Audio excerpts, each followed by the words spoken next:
The story begins with the mouth-watering sound of a gourmet meal being prepared by expert chefs. It's not just food, it's a masterpiece. But then a voice breaks in. There are three types of people: the ones above, the ones below, and the ones who fall. A man named Goreng wakes up in a concrete cell with a hole in the ceiling and one in the floor.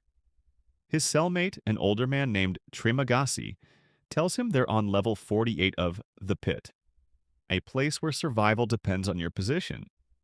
Every day, a platform of food descends from the top, stopping at each level for only a few moments.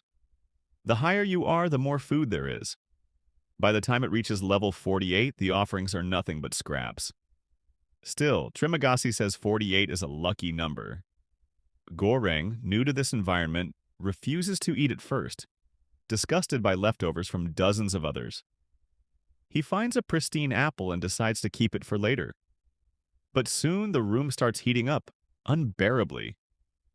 Trimagasi warns him, trying to keep food leads to punishment. Either the room burns you alive or freezes you to death. Goreng quickly throws the apple back onto the platform, and the temperature stabilizes. Goreng tells Trimagasi that he entered the pit voluntarily for 6 months in exchange for an accredited diploma. He brought with him a copy of Don Quixote. Trimagasi, on the other hand, is doing a year for manslaughter. He killed a man by throwing a TV out of a window in anger. He chose to bring a knife, specifically a Samurai Plus, a self-sharpening blade. As time passes, the two grow close, even sharing stories and reading together. One day, a woman named Miharu rides down the platform, bloodied and bruised. Trimagasi says she does this every month, searching for her child. She's silent, violent, and deadly. Goreng watches as she's attacked on the level below, but she fights back, kills her attackers, and continues her descent. As the month ends, Trimagasi tells Goreng to pray. The room fills with gas. When Goreng wakes up, he's tied to the bed. They've been assigned to level 171. There's no food at that level. Trimagasi, knife in hand, explains that survival means sacrifice, and Goreng, being younger and healthier, is the best option. He promises not to kill him, just to cut small pieces over time. 8 days pass. Trimagasi begins cutting Goreng, but suddenly Miharu returns. She slashes Trimagasi's throat and frees Goreng. In a haze of pain and hunger, Goreng finishes Trimagasi off. The next few weeks, he survives by eating Trimagasi's corpse, haunted by hallucinations of his dead cellmate taunting him.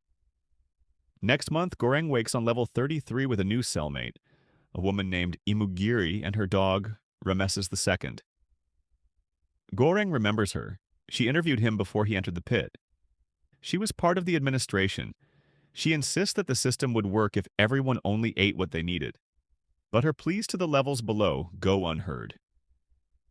Goreng takes a more aggressive approach, threatening to defecate on the food of those who refuse to ration. Miharu returns once again, injured. They care for her, but soon she kills Imugiri's dog. Imugiri is devastated. She reveals that she's dying of cancer, that she once sent people into the pit, not knowing how brutal it really was. She came to fix the system. Soon after, she hangs herself. When Goreng wakes on level 202, he's horrified to learn there are even more levels than he thought. He survives again by eating Imugiri's body. Then one day, he wakes on level 6 with a new cellmate, Baharat. Baharat has hope. He believes he can climb to the top. He tries to escape using a rope, but is humiliated when the people above defecate on him. Goreng stops him from falling, and together they come up with a plan.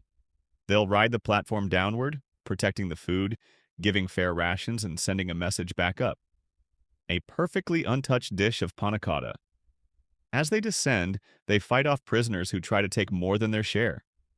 Along the way, they meet an old man in a wheelchair who tells them the panna cotta should be their message to the administration, a symbol of resistance. The men protect the panna cotta fiercely, but as they go lower, the levels are filled with corpses or completely empty. At level 333, the platform finally stops. A small girl is hiding under the bed. She looks like Miharu. Baharat and Goreng feed her the panna cotta and realize she's the true message. She's the proof that the system is broken. Baharat dies from his injuries. Goreng, hallucinating again, is visited by Trimagasi, who tells him he is not the message. The girl is. Goreng finally accepts it. He lays the child on the platform and watches her ascend alone as he steps off into the shadows, disappearing with the ghost of Trimagasi into the darkness of the pit.